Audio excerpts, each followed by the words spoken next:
All right, welcome everybody, boys and girls, ladies and gentlemen, to another edition of the Beau Payne Show podcast.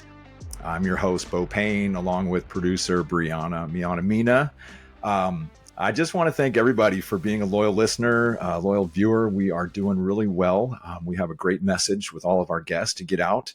I want to encourage everybody to go to Spotify, Apple Pods, Google Play, Odyssey, Amazon Music, wherever you get your podcast, your favorite podcast forums, like, follow, hit the bell for notifications for new episodes. Also, my YouTube channel, building that slowly but surely, as my mom says, slow and steady wins the race.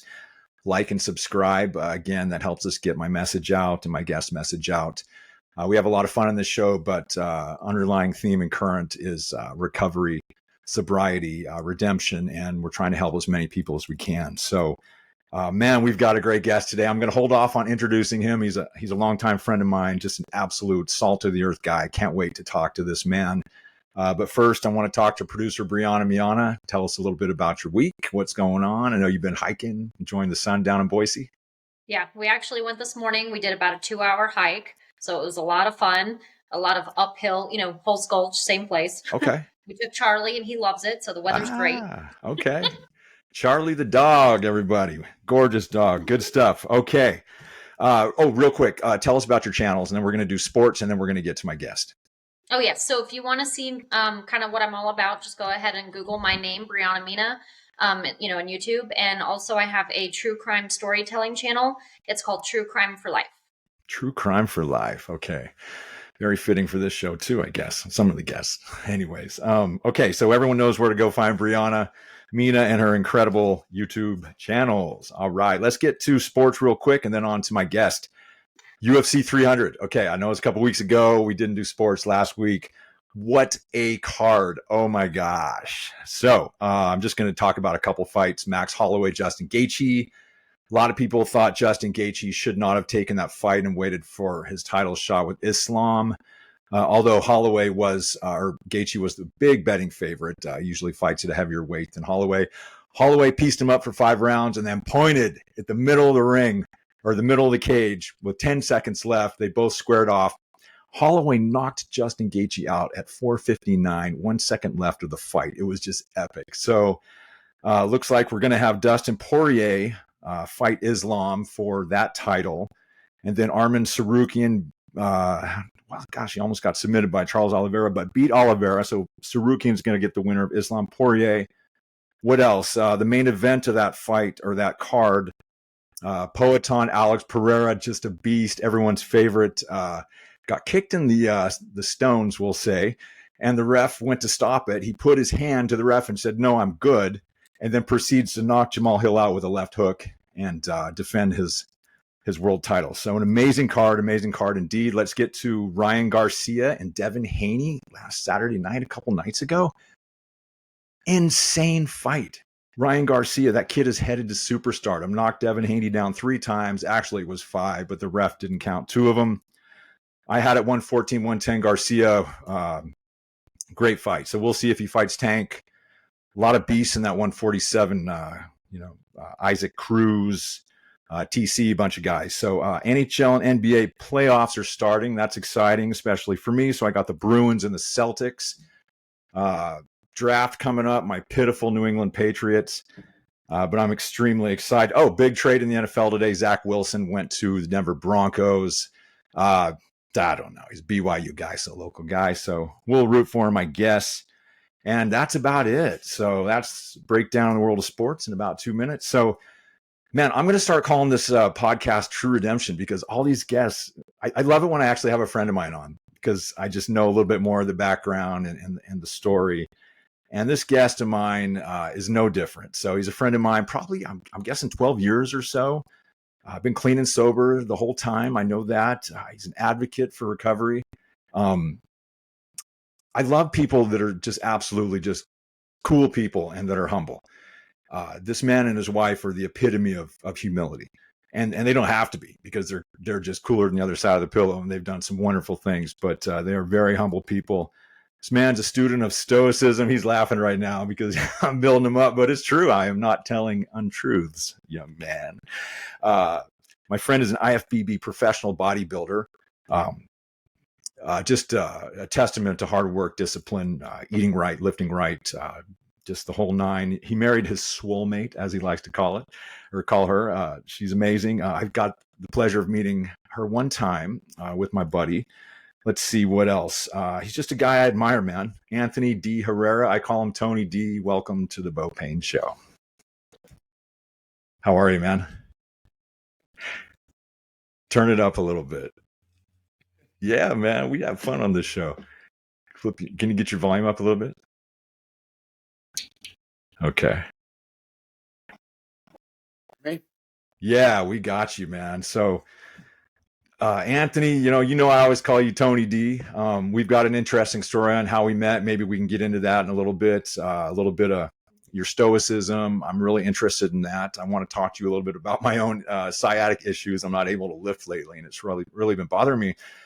But usually, like I've told you, and I tell my guests, I don't run the podcast like, an interview type thing. I just love great conversations with really interesting people, and that's the goal. And we just let it go organically where it heads. So why don't you just tell our listeners kind of like what it was like, what happened, and what you're doing now these days. And I'll jump in with a few questions, and we'll just chop it up for a little bit. How's that sound? Yeah. You want me to start from like when we met, or like a little before that? You can start from your childhood, man, or just, kind of give us I know you're from Nevada and ended up. Yeah. Anything you want to talk about, just kind of what's pertinent to, your life and your recovery and the things you're doing now, and kind of just a backstory. Sure. And we'll just go from there. Yeah, absolutely. I'll narrow down just a little bit. Definitely a long story in my long-standing 40 years now. But no, man, obviously a child. I played sports. I'm from Nevada, just like you mentioned. Okay. And my parents split up when I was really young, and I lived with a single mom who, had kind of a rough time meeting men that, she could have a decent relationship. So I never really had a good father figure in my life. So I just kind of focus energies into sports. And I was a pretty good athlete back in the day. Played football, was first team All-State and MVP, and led the state in rushing yards as a running back. I thought you might have.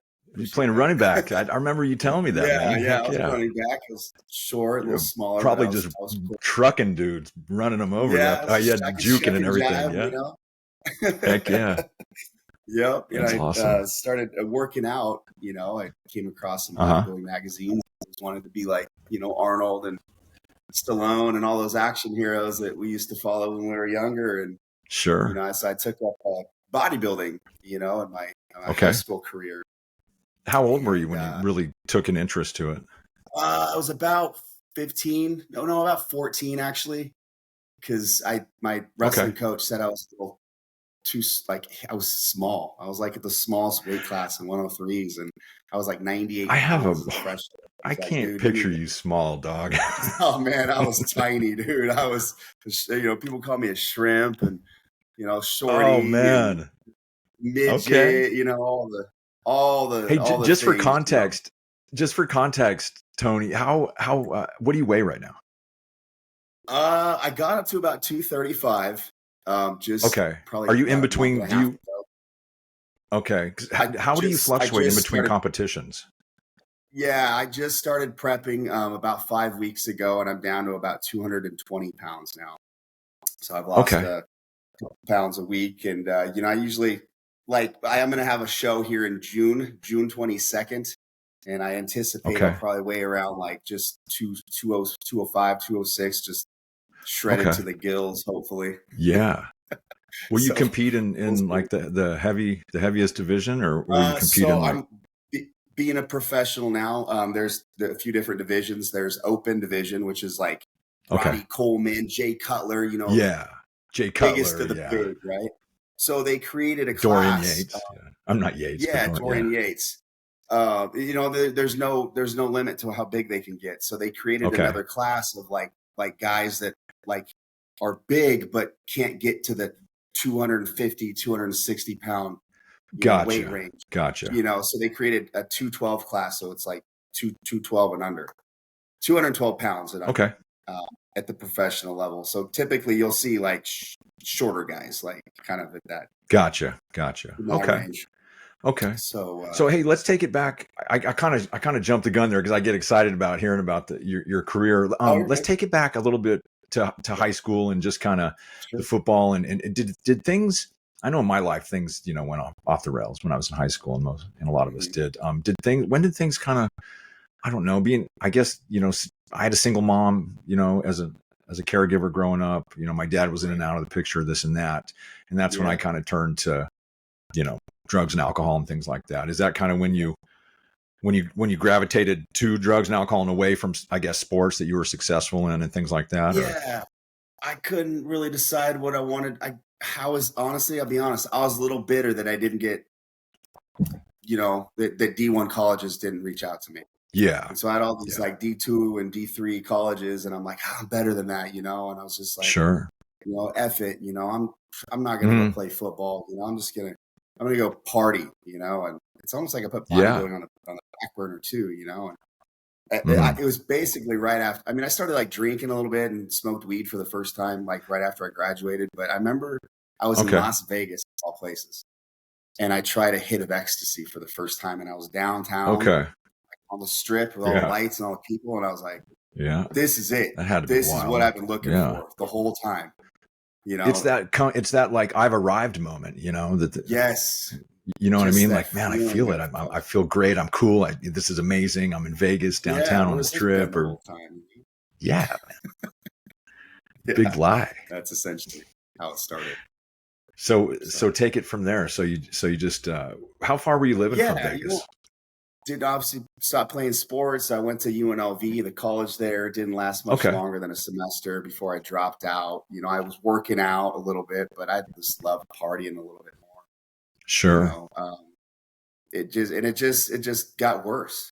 Just worse and worse and worse. You start doing a little ecstasy and doing some shrooms and maybe a little cocaine, and then it just for me, it's not everybody's experience obviously, but for me it just progressively got worse, and the people that I started hanging out with just became worse, and it just continued like that. I was 19, 18 when I graduated, up until I was 28, when I ended up meeting you. So my entire 20s was just making terrible decisions and doing as many drugs as I could find and drinking as much as I possibly could. So, I get that, man. Being an athlete myself and playing in college and, being drafted a couple times by big league baseball teams and then ultimately being a failure. I'm not saying you are in my own baseball career. There's a lot of things that obviously you talk about.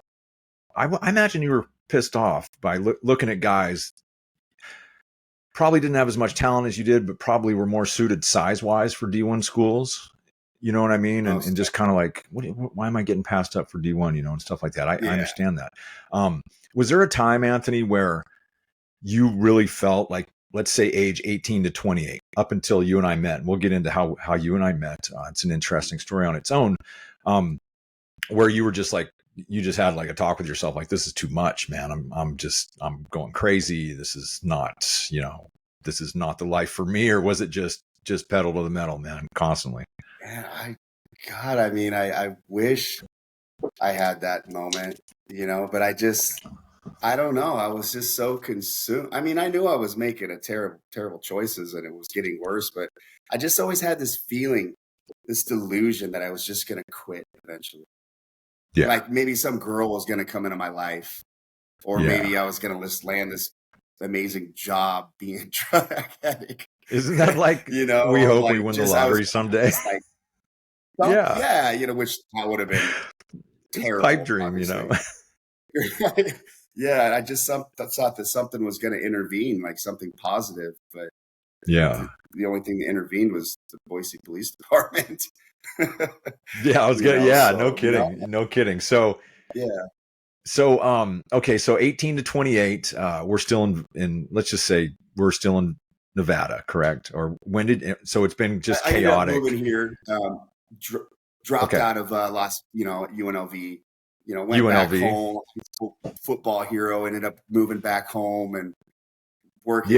Delivering pizzas. It was like the most demeaning Let's say delivering pizzas. Loss of identity almost, just I yeah. went It's like through that everybody too. thought I was The going to loss go of somewhere identity. great and do big things. Yeah, it's just like, but no, man, here's the pizza guy that's delivered pizzas that used to be the football hero. I respect that though. I get it, the loss of identity and going home to the hometown and yeah. Okay, I was supposed to be this and that, but then I turned out not, you know what I mean? So, I mean, at least you took a job, I mean, yeah, it's tough, and it's tough when people don't understand when there's so much pressure on you to be this person. And if we don't make it for one reason or another, it just, people look down on us, man. And it's, it can fuel the fire for more addiction. For me, it did more addiction and more drinking and just kind of escapism and all that stuff. So I get it, man. Mm-hmm. But knowing where you are today, amazing comeback. So you moved up to Boise or anywhere else in Idaho or just? Yeah. Well, I mean, I just made a couple moves here and there, but they were just, I got you. I lived in Reno. I think I lived in like Palm Desert, California for like a couple of weeks. I ended up moving here, I think when I was 21, this is where I landed long term. And carried on the partying and, got a good job and met a decent girl and maybe kind of scaled back the drugs and the partying a little bit, but then it always kind of came back and it's consumed me, I guess, if you will. There's little bouts here and there where like life got a little bit more on track and, maybe I just switched to alcohol instead of heroin, Yeah, I was going to say, cause I know your background a little bit with that stuff. So, okay. So, we're in Boise, continued on, you got a girlfriend. What are you doing for work? You didn't go back to BSU, did you? I actually worked just doing club. What you can to get by. Yeah. I was worked at the Balcony Club. It's a gay bar downtown. Oh, okay. Yeah. But all of us, I bet you were a hit there. All the guys that worked there though, like we were all straight. Yeah.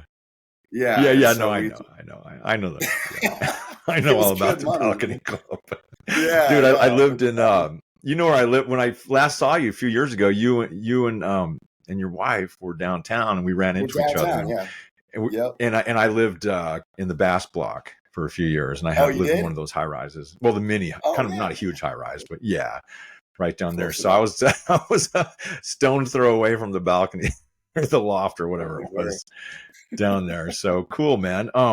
Just knowing everybody listening, like knowing Anthony today and knowing, just anybody listening who may feel like, you can't get anywhere or you're just stuck in neutral and this and that, man, just keep plowing, keep pushing away and you'll get to where you need to go. So let's get to some of the harder drug use, man, because a lot of our listeners, I've had trouble with heroin, I've had trouble with fentanyl, I've had trouble with, crack cocaine and methamphetamine and alcohol and pills, like a lot of us have. How did your, because I know we talked about nothing's really off limits and your life's an open book, and I'm so proud of you as the man that you become today. But how did things escalate into opiates and heroin and things like that?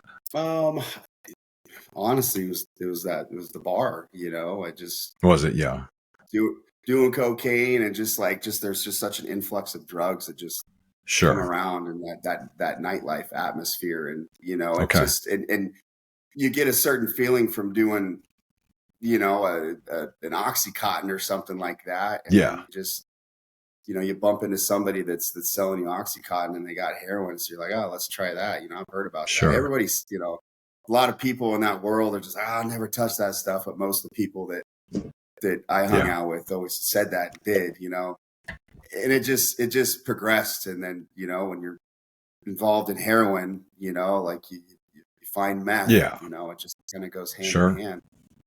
And that was a tough one to get rid of. I mean, I don't think that I ever would have quit had I not gone to jail. Yeah. I mean, I know what you mean because at my lowest point, Anthony, I was I was shooting methamphetamine in the day and smoking fentanyl at night, or if there was heroin around or things like that. And it was this up, down, up, down, up, down, which ended in a couple ODs. And I'm not going to get into, I'm obviously a lot better these years, but I understand. And it's like that stuff just consumed me. and I went to the, IV drug use and things like that, and things that, I said, I'll never do that. I mean, those are things that I did, my life's an open book, and like yours. And it's funny how I don't want to say it's funny, but how we just, like you said, a lot of people in that world say, well, I'll never go to that extreme. Maybe I won't do heroin. Maybe I won't. Man, I just, I used to sell myself to men for drugs, and I'm a straight male. And, I mean, that's how low that's how far I went to get drugs, so I get it. I get it 100%. But being clean to sober today is the greatest thing in my life. And I know it probably is for you too. So let's get to how we met, man. So I just set it up real quick. So I was in jail coming down off, I was waiting. I think I was going to prison, and can't remember it, but they gave me drug court option instead. But I had to sit in there for 3 or 4 months. And remember how sick I was with the benzos? I was shaking because I was detoxing for like weeks and weeks and weeks. I was shaking. Oh my goodness. And I saw Anthony come in, and I'd never seen you before. You're still a big guy, but I know that you were considerably smaller than you are now. And we had one seat at my table, and you asked if you could sit down there. I said, absolutely, man. Have a seat, dude. And I think I ended up giving you all the peanut butter sandwiches I had because I just couldn't eat. I couldn't even hold my soup on my spoon. I was spilling it everywhere. Yeah. Oh my gosh, I look like just a biggest crackhead of all time. But we got to be friends in there, man. And one of the things that I have never told you is I appreciate how you treated me in there, man. As far as you knew how sick I was. And, you saw me shaking all the time and just sick. And you were never like judgmental, or like laughing or anything like that. You were always, and it was nice for me to know that I knew a ton of people in there, but just, it was nice to know that somebody understood, So I appreciate you, man, because I was struggling, kicking benzos in jail. If anybody has ever tried to kick benzos and booze in jail, serious benzo habit, 4 or 5 milligrams of Klonopin a day. Going cold turkey is pretty nasty. So we met in jail. We both got drug court, didn't we? Or I got veterans court. You got drug court. Yep. And is that when you decided to enough's enough? Like, I mean, just, or did you struggle any in drug court, or did, you know what I mean? Well, I'm going to get to that really quick, but I just said you brought that up really quick about the jail thing. Yeah, no, I remember it almost kind of vividly because I was so hungry, dude. I was so hungry in there, and you giving, I don't know if it was crackers or a peanut butter and jelly sandwich or whatever you gave. I was peanut butter sandwiches saved me. Yeah, because I was coming off all the drugs and I hadn't eaten, and I'm like, dude, I like to eat, and I just remember jail. I was always so hungry. There's never enough food. And I was like, I didn't want you to be in that position, but you had zero appetite.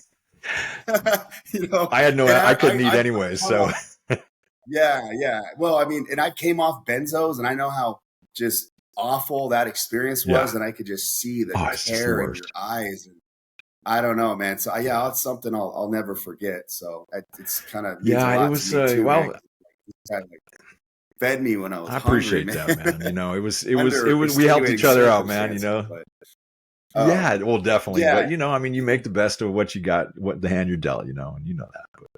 But that's cool. I appreciate you saying that, because it's a mutual admiration on that for sure, man. I think we helped each other. We both helped each other out through those few months in there. But, so we got drug court. You got drug court. I got drug court, veterans court. Yeah, that really was.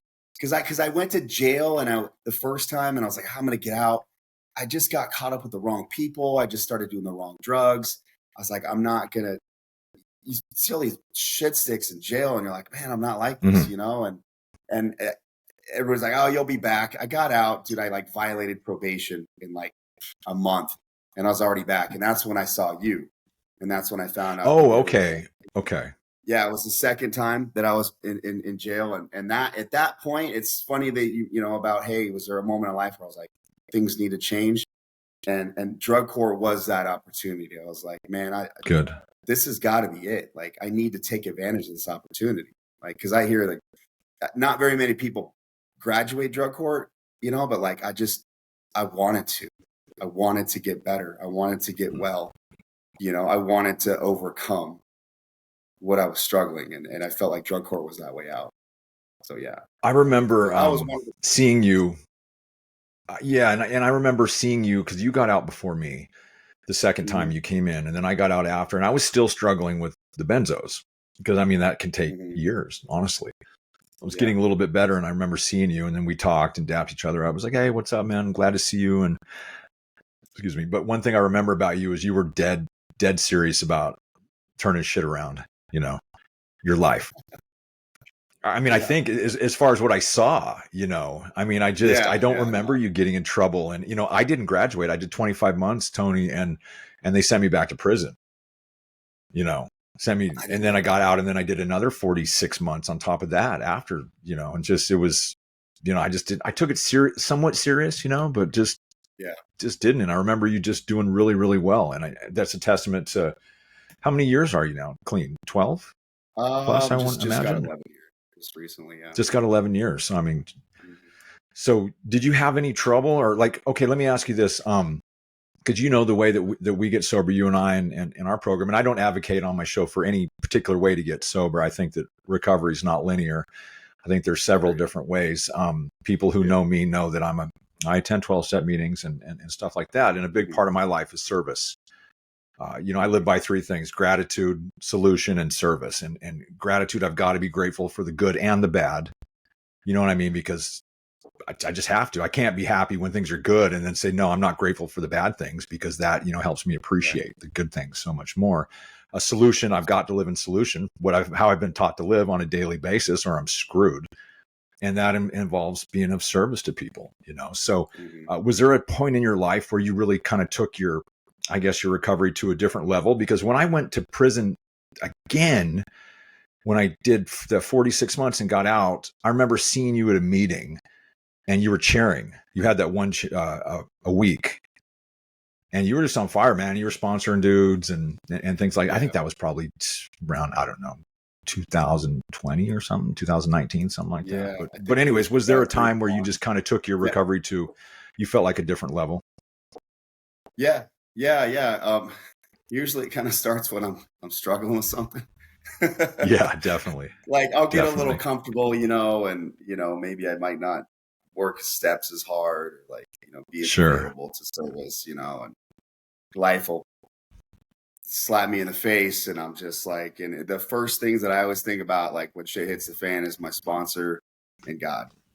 Yes. Like seriously, like I need to get back with this. But yeah, that was 2020 when I think I remember you. I think that's when you got out. And I think it was at group 1, maybe the 8 p.m. I'm not 100%. Yes, it was group. I'm just looking up a quote I want to read you too, but go ahead. Yeah. Well, I was just, it was a group 1. I knew I hadn't seen you. I hadn't seen you for a while. And that was the first time that I saw you in a long time. Like, God, thank God you made it back, Beau.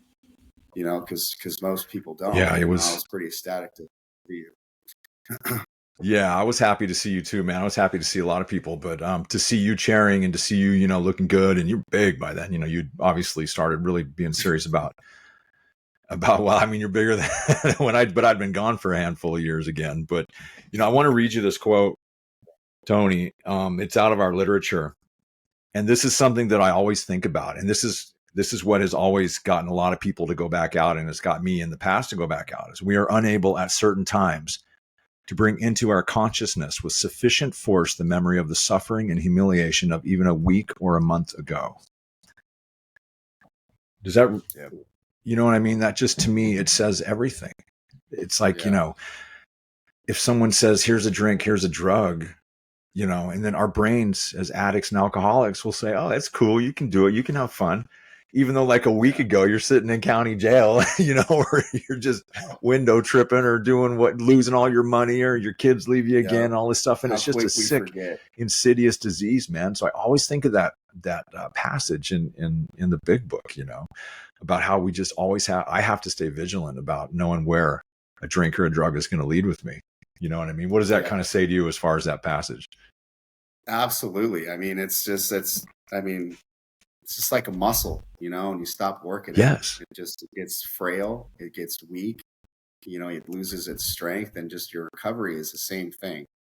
and it's just like, you got to adamantly be working it like on a daily basis. Yeah. Otherwise you'll forget, how, and when that opportunity arises, when a drink gets put in front of you, you're going to have a tendency to forget real quick, Sure. actively working. Yeah. In that. And so when you say, what's that? yeah, no, sorry. I was just going to say, so when you say actively working, I mean, like, I think of like just pouring into my spiritual toolkit as much as possible. So I have defense against, because I always say it's, working steps, going to meetings, service work, reading the book. I feel like I could honestly be doing, I'll be open. I wish I was doing that a little bit better right now. Sometimes I'm prepping for a bodybuilding show, Sure. We like to, put other things in front of our recovery sometimes because we find it more important, but I reckon I know when I'm doing that, and I need to of course. First. There's like, they say, you put before your recovery, you're going to lose it anyway. So, And I saw something on, I don't know, I was scrolling on Instagram or something last night, and it was talking about once you've had an awakening, a spiritual awakening, you're never going to be the same person that you were in the past. You know what I mean? Like booze, drugs, being whatever kind of negative character defects we have, that's just never going to be appealing to us at all, or it's never going to work anymore. And it's like that whole belly full of booze and a mind full of AA or whatever they say, and I feel like I've had a spiritual awakening, and I'm grateful for it, but I feel that I'll never be the same, and times in the past where I've screwed up, it's been horrific. It's never been good. Like, I haven't had fun. It's been years, but I just can't remember. The party ended years ago. You know what I mean? So I might as well say I just stick with the spiritual awakening and do the best I can, man. So I want to talk about, and I'm interested in this a lot, and I don't know a ton about it, but I see you and I see your guys that you train with. I know a few of them, obviously, from my time in Boise, all, salty, they're strong dudes. When did you get into Stoicism? Honestly, like my first sponsor. Okay. My first sponsor, his name was Jason, an amazing guy. You would know him, actually. He doesn't live here anymore, but he gave me a big book, and I think it was another book. It was a Marcus Aurelius Meditations.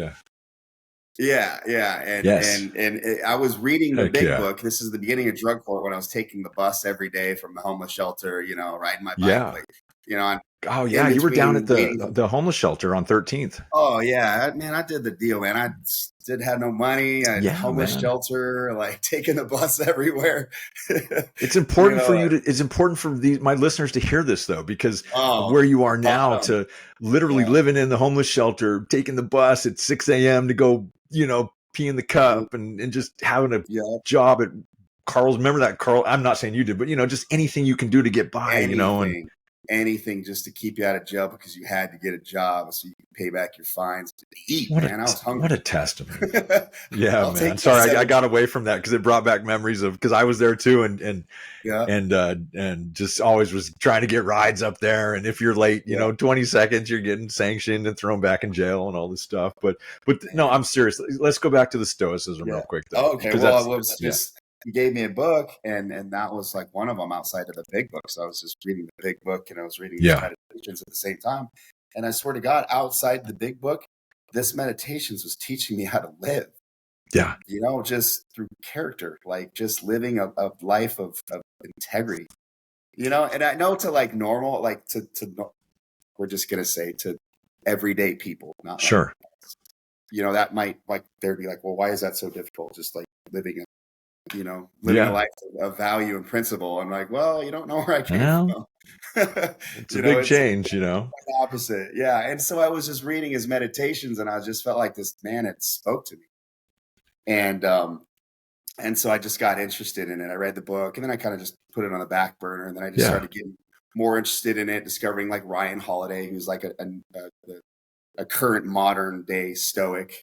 Okay. Who has lots of teachings and likes to share his knowledge. And so I just been, learning more and more about the different, Stoic philosophy throughout the years. And I started applying it to my life. Okay. Especially when I earned my bodybuilding, my pro card, is really when I started practicing the Stoic principles and just applying it to my life and just doing more and more. Just I don't know. It really helped me become more disciplined. 100%. And I was telling Brianna before we got on, I was like, Anthony's into Stoicism, and I would say I'm going to talk to him about it. And what would you say? Like, and I was trying to come up with the philosophy, and I was thinking of like strong nobility, character, things like that. Like, what do you think? I guess you mentioned character and integrity. There's a lot of different ways to come up with character and integrity. I just always, for me, I think of humility when I think of Stoic men and women, not having to brag about what I did and this and that, and just letting your character and your integrity kind of shine through. Am I kind of on the right track on that? Absolutely.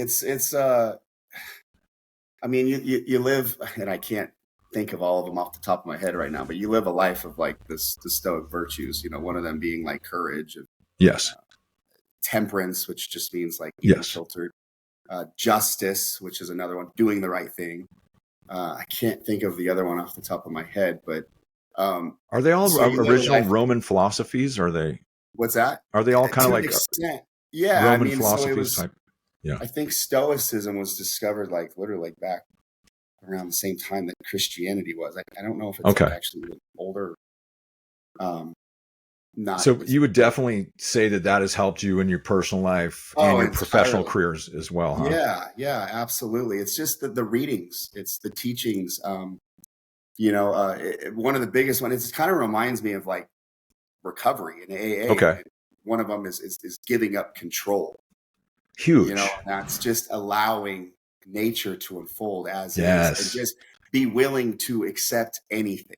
Yes. I don't know if you've ever seen like Stoic memes. A good example of a Stoic meme is like, a whole restaurant or a bar going up in flames, and the guy's just chilling, just like eating his chili in the restaurant while the whole restaurant's in flames. Just like, it's incredible. So yeah, man. So the way I see that, Tony, is like everything around us is just burning to flames, and we're just sitting here disciplined, calm, collected. Essentially. Yeah, not living. I mean, that's a rudimentary, I guess, way to look at it, but you know what I mean? Just, Yeah. And it's not like you just let, like if you don't just let everything go. Yeah.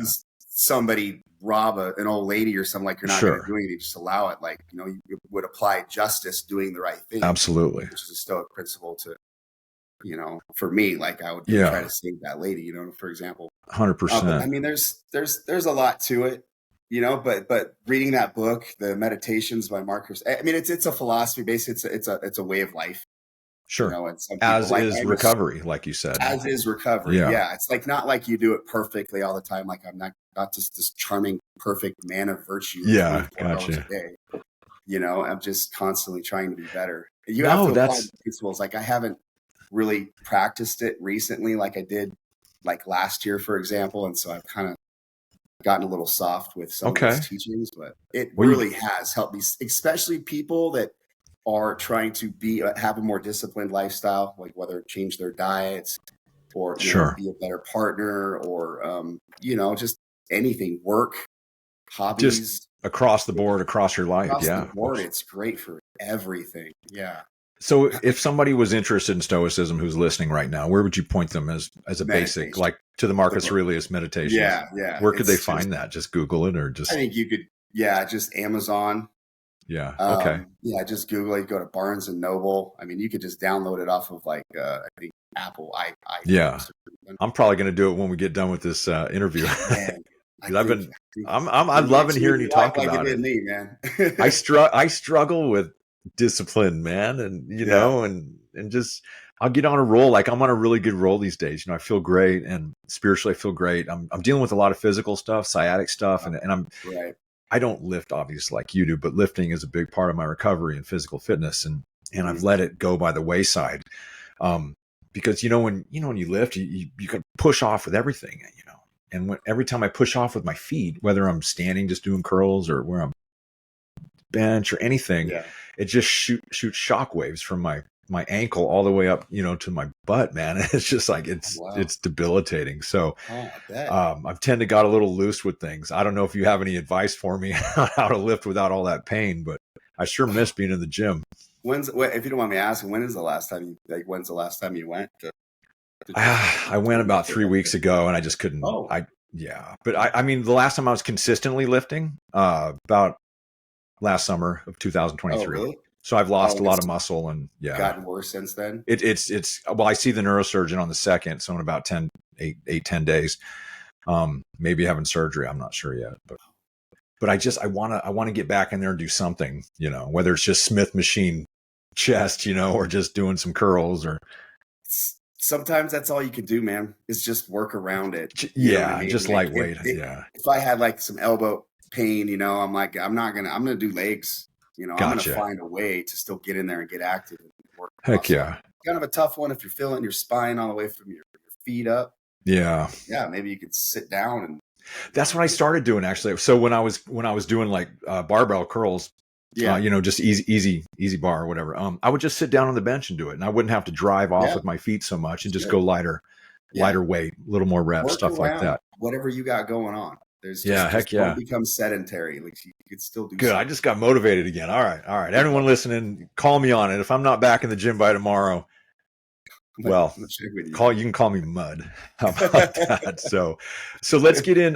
We got a little bit longer, man. I'm really enjoying seeing you, man. I haven't seen you in a long time, and I'm so happy you're doing well. I'm so happy we're all doing well.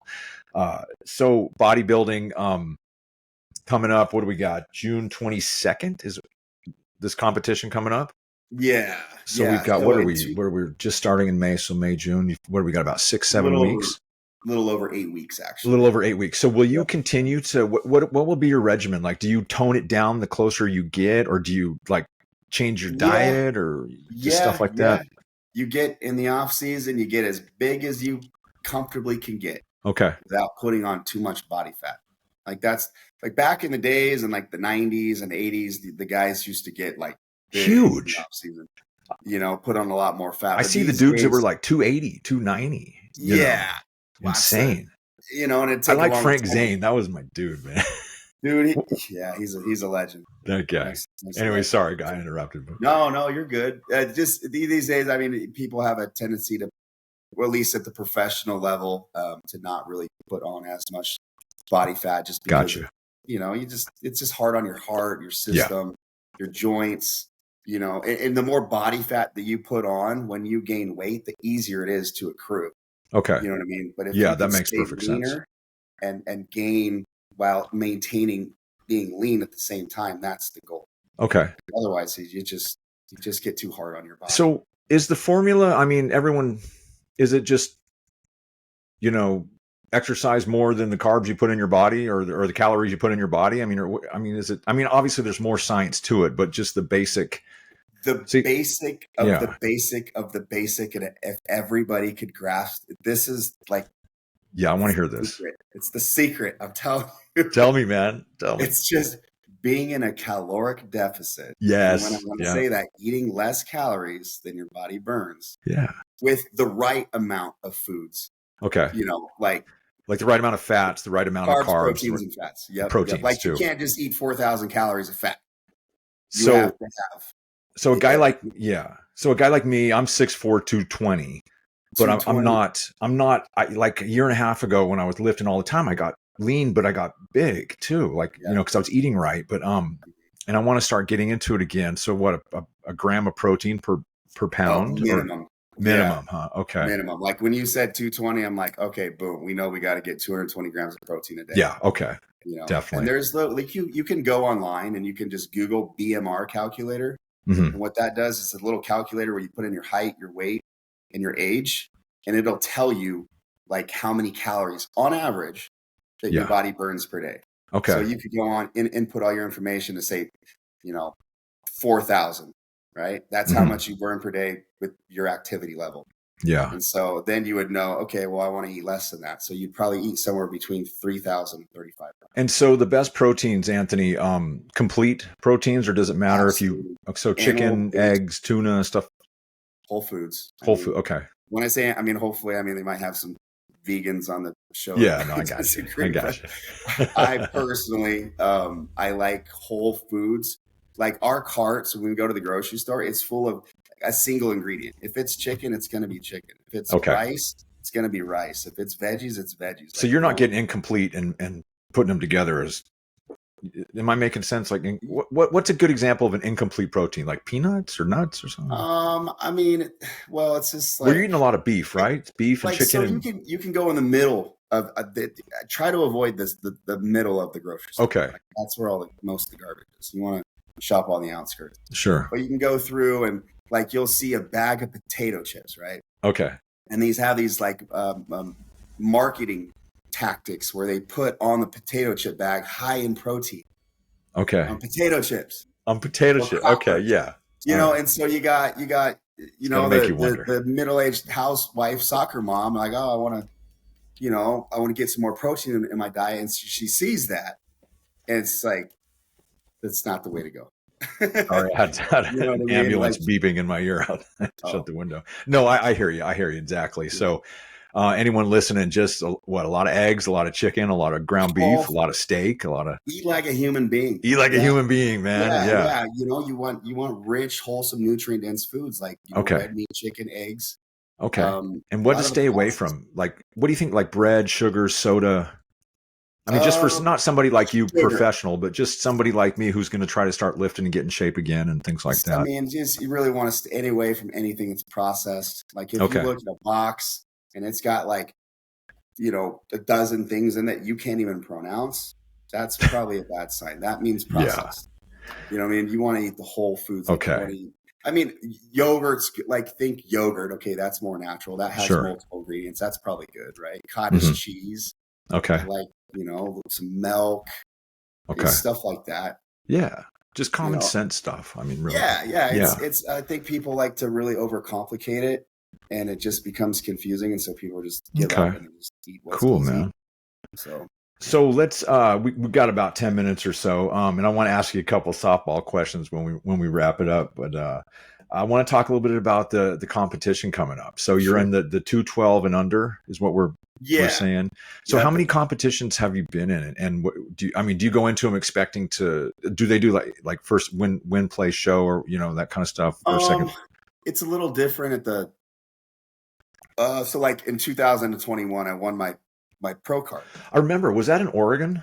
I won a show in Oregon called the Cascading Classic. I remember seeing that on Instagram. Yeah. Sorry. Go ahead. Yep. And so that was a regional show, and you have to get either first or second place in a regional show. Gotcha. To qualify for nationals. Okay. And then you go to nationals, and then you have to win your class. Like I was a light heavyweight, so that means I weighed 198 pounds or less. So you have to win your class, and if you win your class at a national show, that's when you win your pro card. Okay. Very cool. So now I'm a professional, like I'm in the 212 class. So now it's like there's prize money, Yeah, man. Now it's like, if you can get like a top 10 placing, you actually did good. It's a little different now. Do you have aspirations ever to participate in Mr. Olympia or? So I'm just going to be real and transparent. I'm 40. I'm like, this is always a dream of mine. And I achieved it when I was like, 38, 37. But I'm like at the peak. Yeah. You know what I mean? I understand. Like there's been guys that still complete that level up until like mid 40s, but which are freaks of nature, absolutely. Yeah, you know what I mean? And they've been doing it a long time. They've established themselves. Like it's this sport, it's really expensive, and it's really time consuming, and it can be challenging on your body. Yeah. Being in relationships and stuff. So I probably got maybe like one more good year in me. We'll kind of see how it goes. Okay. But we'll be watching, man. That'd be great, man. It's gonna be my first show on at the professional level that I'm really gonna get an idea of how. And this is down in Boise. Boca Raton, Florida. Oh, it's in Boca. Okay, I went to high school in Miami, so yeah, I know. Oh, you did? Yeah. I ended up in Idaho playing baseball in Lewiston back in the '90s at Lewis Clark State. Sense. Yeah, I'm a Floridian. Okay. So, I lived in a bunch of places. I love it down there, man. That's Boca, man. Had a boy down there bodybuilding with the sun, the beach. You been there before, obviously? Yeah, man. I've been to Boca a bunch of times. If you have any recommendations, let me know. Yeah, I don't know. My recommendations are so appropriate these days. No, that's cool, man. Well, we wish you the best of luck on the 22nd. What else? Let's see.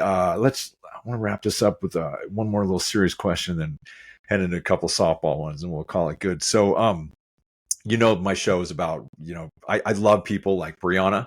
I love people like you. I love people that have walked through the fire, come out the other side, forged in the flames, man, that just, Brianna is really stoic too. She just doesn't know it. She's like, no, I'm not, but she's a really good friend of mine. And she's a big asset to this show. And she's a great friend of mine. So I'm really proud of her, and I'm proud of just people who just get it done. Thank you, Beau. Yeah, absolutely. Just get it done. No excuses, because most of us have lived our lives earlier with a lot of excuses. You would do this if you had my life, or you don't understand me. I'm different. That to me, it eventually it just becomes white noise. It's just bullshit. It doesn't matter. It's a moot point. How we ended up where we were. It's what we do today and moving forward. And I think you'd probably agree. And those are, I've had a lot of really neat guests like yourself on my show, that espouse that kind of, I don't know, just attitude, I guess, for a better word, philosophy of life. So just tell us, what's the greatest thing that recovery's done for you, Anthony? And then we'll move on to a couple of little softball questions. The greatest thing that recovery has ever done for me is, hope. Yes. As cliche as that might sound. No, it's beautiful. I'm actually like, when you're using and running and gunning, it's like you dread the next day. You dread the next moment. The proverbial shoe dropping, like, oh my God, what's going to happen? Yeah, right. There's nothing to look forward to. Whereas like you live a life of recovery, and it's just like the switch gets flipped. Yes. You know what I mean? And it's just like you kind of look forward to hope and God. Oh my gosh. Okay. No, you're good too, but so when I got sober, like I just wanted to quit like slamming needles in my veins. Right. Yeah. And I didn't know that I was going to find a connection with something. Like that was like I had no idea. People talked about God. I was like, dude, I just want to quit, robbing people and shooting up drugs. Yeah. But like just God and hope, honestly. And it's just like, well, like what does God do for it? It's just like, it's direction, man. I know I don't always have all the answers, but now I can go to something that might, at least put me in the right direction. And you know what God does for me is like, I sometimes like, God's not tangible. We can't touch God and stuff like that, but God gives me a belief in myself. Yes. And God gives me a belief in that when I ask for right motives and direction, like you said, direction. And for years, Tony, I didn't have belief in myself at all. People would say, oh, he's, basically, I'm like, I hated myself. I didn't know I could talk to people. I didn't have any direction. And even if I'm unsure, but if I pray to God and ask for some direction, at least I know that I'm not rolling solo. Yeah. And it feels good to know that somebody's got my back, because a lot of years were pretty lean, so man, that's awesome. So I always say there's nothing greater on earth than giving hope to the hopeless. And I think all three of us on this call right now have been hopeless at different points in our life, and we're not. And that's a testament to recovery, to our faith, to our connection, to our service to other people like us. So I really appreciate it, man. I appreciate you being so open and honest, Tony, with your life. Like I said, man, you've been a good friend for a long time. We've kind of been, different cities and stuff, but, checked in on each other once in a while, and social media. So before we wrap it up, man, I want to ask you, let's see, who's your favorite bodybuilder of all time, and why? Of all time? And why? Because I can tell you mine, I love Jay Cutler, man. I'm going to ask you that. Yeah. Are you going to get Jay Cutler a couple times? He's a really great guy. Yeah. Bostonian, isn't he? A Boston guy? Or is he? He's originally from Boston. Yeah. He lives in Las Vegas now, but he is from Boston. Yeah, correct. So will you get in trouble by saying that? No. Okay. I've Arnold. I mean, just overall, just the legend that he is. But like, when I was growing up, it was Ronnie Coleman, hands down. Oh, it's because like he just buddy. Lightweight, right? lightweight, buddy. There was just something special about it, man. Just his persona. He's the greatest, right? He's the greatest, isn't he? He is, man. I mean, 8-time winning Mr. Olympia. He was a full-time police officer. Yes. in Texas, right? I believe, or yeah. Oh, what's that? In Texas, I believe. Yeah, he Dallas was. Fort Worth area. Just awesome dude, man. Apparently, yeah. Just humble too. Like he's just guy. He's just there. Yeah, buddy. Lightweight. He's like deadlifting 800 pounds. And what he That's so awesome. Right. So okay, so we've established Ronnie Coleman is Anthony's number one guy of all time. I think what did Arnold win 7 and then Ronnie won 8, I believe. Yep. It's funny. Not funny. It's interesting for me to see the different styles of bodybuilding throughout the decades. You know, it's evolved. Yeah, it's evolved, and then it's sometimes like more aesthetic, and then you got just the decades of the huge dudes, and then all that kind of stuff. So, very cool indeed. Last question: if you're stranded on a desert island by yourself for a year, and you can bring 2 pieces of music with you to keep you company, what would they be? Download CDs. Your favorite 2 pieces of music. Oh man, like type of music? Yeah, or a song, or man, anything. Honestly, keep you company. Probably the Crow soundtrack. Oh, with Brandon Lee, yeah. With Brandon Lee? Brandon Lee, yeah. Crow soundtrack, and maybe like a Pantera. Little Pantera, yeah, okay. Yeah, okay. Easily. I love Pantera. It's my favorite band. That's your favorite, huh? Pantera, great metal. Great metal. Funny you asked me that. That's cool. What's his name? Used to sing the Pantera. What's his name? Used to sing with Hank 3, the lead singer from Pantera. I can't remember his name. Right. Huh. Good stuff, man. Well, listen, it's been a good hour. Yeah. Thank you so much, man, for coming on. Just on a personal level, really happy to see you. Really happy to see you doing well. I know how well you're doing. Just nice to see you again. Stay in touch, man. Anything, Brianna, you want to say to our guest before we head on out for the day? Yeah, thank you for sharing your story. It was really interesting to hear, your redemption story. I found it fascinating. Thank you. Fantastic. Yeah. Thank you. Awesome. Nice to meet you. You too. You bet. And I'll be down in Boise this summer, man. So hopefully we can maybe have some coffee or. Wait, really quick. You don't live here? No, I'm up in Lewiston. What? Oh, what? I'm like 5 hours north. Really?